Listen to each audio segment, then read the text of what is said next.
वो एक गुरु और शिष्य जंगल से होते हुए अपने गांव जा रहे थे। तो अंधेरा काफी हो चुका था और सूरज जो है वो भी डूब चुका था।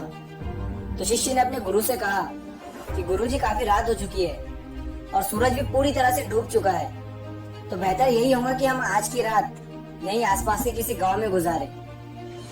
तो गुरुजी ने अपना सर हिलाया और वो आसपास के किसी गांव में एक छोटे से घर के पास जाकर रुके। अब जैसे ही वहां गए तो गुरुजी के शिष्य ने दरवाजा ठकठकाया।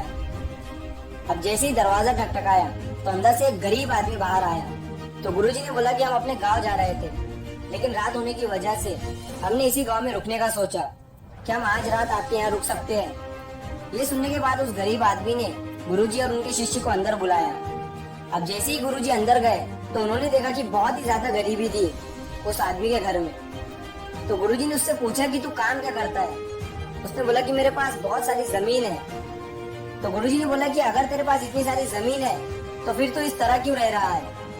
तो उस गरीब आदमी ने बोला कि मेरे पास जो जमीन है वो किसी काम की नहीं है। गांव वाले कहते हैं कि वो बंजर जमीन है, वहाँ फसल नहीं उगाई जा सकती और वहाँ फसल उगाना बहुत बड़ी बेवकूफी है। तो गुरुजी ने बोला कि फिर तेरा गुजारा किस पर होता है? तो उसने बोला कि मेरे पास एक भैंस है जिस पर मेरा पूरा घर चलता है। ये सुनने के बाद गुरुजी सो जाते हैं और रात को जब सब लोग सो रहे थे तब गुरुजी अपने शिष्य को उठाते हैं और उस गरीब आदमी की भैंस को लेकर अपने गांव चले जाते हैं। तो शिष्य अपने गुरु से पूछता है कि गुरुजी आप कहीं गलत तो नहीं कर रहे हैं ना? उस गरीब आदमी की रोजी रोटी इसी भैंस की वजह से चलती है। तो गुरुजी अपने शिष्य की तरफ देखते हैं और मुस्कुराते हुए आगे बढ़ जाते हैं। उस बात को तकरीबन 10 साल गुजर जाते हैं और जो गुरु का शिष्य था वो अब बहुत बड़ा गुरु बन चुका था। तो उसे उस गरीब आदमी की याद आती है कि मेरे गुरु ने उस आदमी के साथ अच्छा नहीं किया था, मुझे एक बार चलकर देखना चाहिए कि अब वो आदमी किस परिस्थिति में है। तो वो शिष्य उस गांव की तरफ जाता है और वहाँ जैसे ही पहुँचता है तो वो देखता है कि जिस जगह पर उस गरीब आदमी का झोपड़ा था वहाँ पर अब एक बड़ा ही आलीशान महल बन चुका था और उस झोपड़ी के बाहर जो बंजर जमीन थी उस पर फल और फूलों के बगीचे थे। तो तभी उतने में उधर से उस घर का मालिक आता है।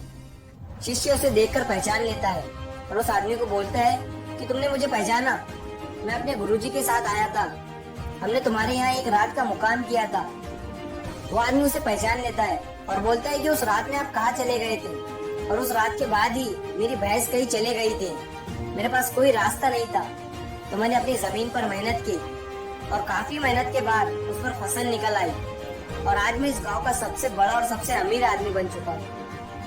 ये सुनने के बाद शिष्य की आंखों में अपने गुरुजी के लिए आंसू आ गए और उसे ये बात अब समझ में आई और वो रोने लगा। इस कहानी से हमें ये सीख मिलती है कि हमारे पास भी बहुत कुछ है यार, हमारे अंदर भी बहुत कुछ है, लेकिन हमें किसी न किसी चीज ने रुका कर रखा है। वो आपके फैमिली वाले भी हो सकते हैं, आपकी जॉब भी हो सकती है या कुछ और भी हो सकता है। देखिए कहीं आपके पास भी तो भैंस के जैसी कोई दूसरी चीज तो नहीं है जिसने आपको आगे बढ़ने से रुका कर रखा है।